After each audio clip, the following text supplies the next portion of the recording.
Okay, well, I started Aikido when I was 11 years old in Paris. In fact, I wanted to do, I didn't know what was Aikido, so I went in a judo club, quite a famous one in Paris, and there had no kids at that moment, even in judo, not many kids. So I was playing, with adults, and that was quite difficult. After the Aikido class, there were some people, with a strange costume, and they were doing some techniques, and I said, well, what is it? Okay, because I was very curious. And they said, it's Aikido, you don't need strength, you just use the strength of, okay. Well, that was a poor explication, but okay. And they said, oh, if there is no strength, that's good for me, because maybe I was 40 kilo. So, and because there were only 2 or 3, so they were very happy to have a new member. So I changed judo for Aikido. And so they were very nice with me. And after maybe 1 year, a Japanese teacher came from Marseille to Paris. His name was Nakazono Sensei. And one of his sons, Jiro, okay, we had the same age, and he was also a kind of beginner, and we become friend. So all my group, okay, my small group, not my, but the small group we went to Nakazono Sensei, and we started to practice very much with him, following, all Europe, and that was very interesting until I decided to go to Japan. Yeah. Because that was in 68, beginning of 69, and at that moment, they had a kind of revolution in France, and so all the young people, they wanted to start to travel, some going to Amsterdam, and many of them wanted to go to Kathmandu. That was, okay. And I was not very much interested by Kathmandu, okay. So I said, okay, why not going to Japan? And because that was a country we loved because of Aikido, and that was quite exotic also, and few people were going to Japan at that moment because it was not very easy, especially because we couldn't take a boat because the Suez Canal was closed because of a war. So with a boat it was 2 months and maybe a little bit more, and very expensive. The cheapest way was by Trans-Siberian, okay? By flight that was impossible to imagine at that moment, but by train that was 3 weeks. But that was the cheapest. So I worked all summer. When I had enough money, that means my ticket plus something like 200 euro, I went to Japan.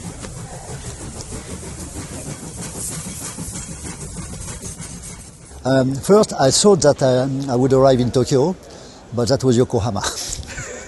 But no, there had some, we had a Japanese painter, a student of Yamaguchi Sensei in Paris, okay.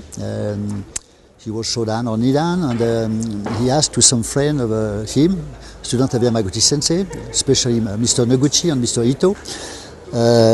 Mr. Noguchi was about 28 years old, but he was already fourth dan. He was one of the best students of Yamaguchi Sensei. I think he's a dan now. So they came to Yokohama. They came to Yokohama to pick up me, and they took me in a youth hostel. Okay. But the youth hostel, you could stay only 2 days at that moment, no more. So after 2 days or so, I was sleeping outside until Mr. Ito said, okay, we have a room, and that was quite far from Aikikai, that was in Kishicho. So I had to wake up at 4 o'clock in the morning to take the first train, to change, to take the Toden tramway, because that was the bus. What was not bus at that moment, that Toden, that was a tramway, yes, in order to be at 6 o'clock at the dojo. Yeah. But well, I have no letter, so I took I paid what I had to pay, and there are no foreigner, only maybe there are one or two Americans, okay, and one Hawaiian, Mr. Ahana. He was good, he was Nidan. For me, he was very good. I was Nidan also, from France, but not the same level. And Terry Dobson was there also. And Tom Smith, he was an American beginner, white belt, coming back from Vietnam, and we become friends. And after 2 or 3 months, 2 French people came Gérard Sachs, who is still in Japan. He went to Japan for judo, and after 2 years, he changed for Aikido, so he was beginner. And so we become friends. And Nanou Perrin, who passed away a few years ago, but they were my best friend at that moment. So when people didn't know what I was going. That was so strange to have such a 18 years old guy in Japan at that moment, and maybe he's the son of a diplomat, or why he's here, And so the doshu was curious. He was look at me, but I was here all the time, and so the doshu never really approached me. He was shy also. He didn't want to talk, but my Japanese was not very fluent, and his English was not fluent also. Until one day, he said, practice with him, with a guy, a white belt guy. I said, okay, well, young guy. Well, we practiced together, and he asked me, what is your name? I said, my name is Christian. And said, and your name? Oh, my name is Ueshiba. That was Moriteru. And from that time, we practiced together very often, and the doshu changed, and he came very much to me because he knew, that I was here for Aikido, no money, and after 2 or 3 months, or maybe not 2 or 3 months, but he was coming more and more, and quite after 1 year, maybe I became one of his uke, and after 2 years, I was completely in the staff, yes, like Uchideshi practice together, yes. Yeah, at that moment, Uchideshi were Endo just stopped. He got forced down, but Imaizumi, Toyoda was Sandan, and we were very close, very good friends, because he wanted to go abroad to America, so he wanted to speak English, so we were good friends. And after came Shibata, Seki, and a little after 74, 75 Miyamoto. So my partners, when I was Sandan, Yondan, were these people every day. Because that was quite tough at that moment. People didn't want to practice very much with us. So we were practicing together always. At Hambu Dojo you don't practice weapon. Except if you want to take a private class, But when I was in Hambu Dojo, a student of Yamaguchi Sensei, Inaba Sensei, he was very much involved in Kashimashi in Rio, but he studied only for 1 year, and so he was not really teaching, but he was training, and he needed also some partners. And when I talked to Yamaguchi Sensei, he said, if you want to practice, I will introduce you Inaba. And they were practicing with Inaba Sensei every Sunday in the beginning. And they had a big place, very big place, for dinner or banquet, and we could use it for Kenjutsu. And we used to go there at 8 or 9 o'clock in the morning, Sunday, and practice for about 4 hours. And we were only 2 or 3 people. So Inaba Sensei was, of course, he knew, he was teaching, but at the same time training. So he mentioned it later, that he didn't say, Christian was a student, he said, we trained together. Of course, I learned from him, of course. But the relationship was like that. And that was, so he was, I think 3 or 4 people, no more. And he was okay for some people. So when he was okay, the other were going kesagiri. And sometimes it was about 2,000, 3,000 kesagiri, 2 or 3 hours to do it and don't stop. And after, in the Meiji garden, they built a dojo, Shiseika. And they asked, because the relationship in Shinto, with Idaba, him to come and to teach. So, of course, we stopped in Shibuya and we went to Meiji Jingu, and there had more people, of course, because that was a very big dojo. And I think I remember I registered. I had number 7 of Shiseika, yeah. And Inaba was teaching, and so I was going there, 2, 3 times, 4 times a week, beside Aikido, 4 years, yes. So the most, convenient for Aikido is Bokken, and there had no class of Bokken, so I had to go in another place. But because it's interesting, and Yamashita Sensei was very good, and also he practiced a lot.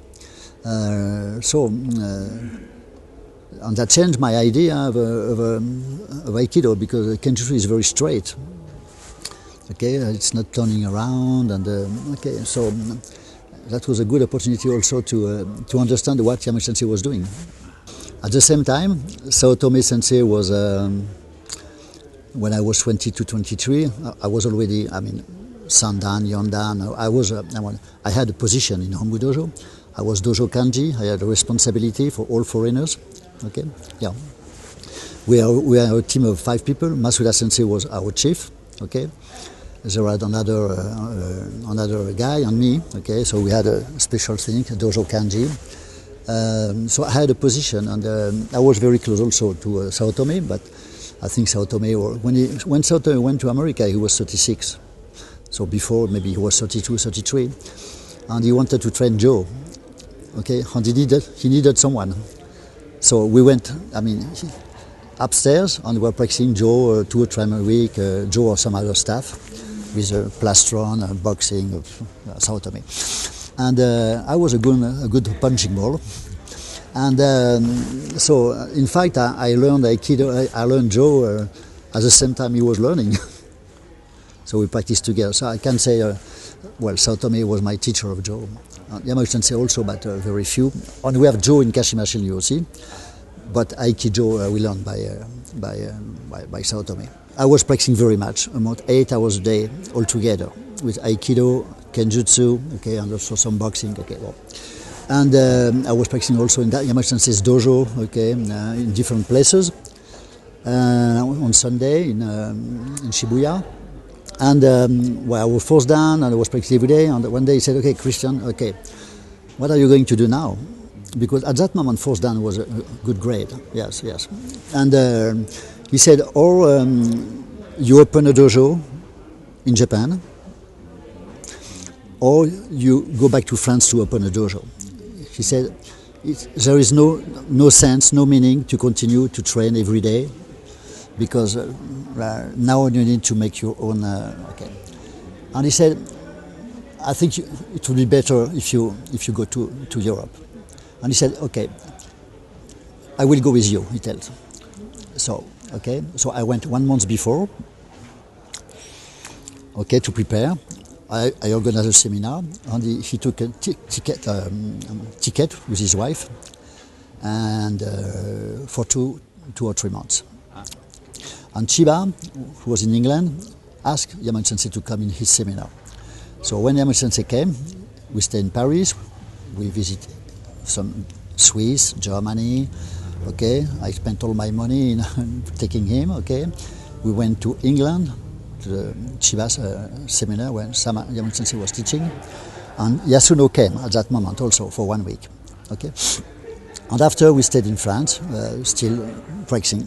And the seminar in Paris I organized, where we were 26 people, 26. The last time he came, we were 800. So, and he used to come twice a year, okay, to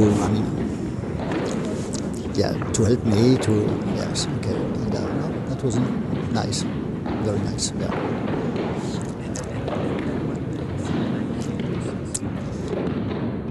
When I came back to France, for about, in 76, 77, for about 10 years, I was going to Japan 6 months a year,